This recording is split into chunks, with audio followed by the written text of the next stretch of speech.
Hi there, everyone. Today we're checking out this super bubble lawnmower.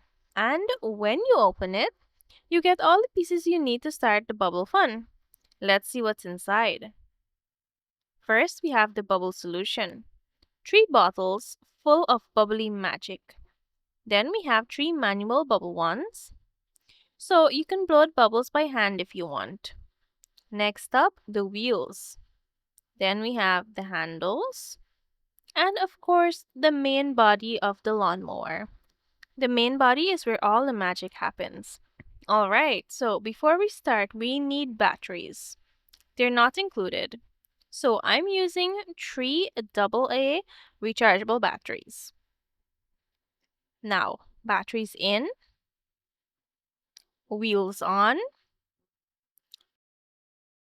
handles attached, and just like that, our bubble lawnmower is ready to roll.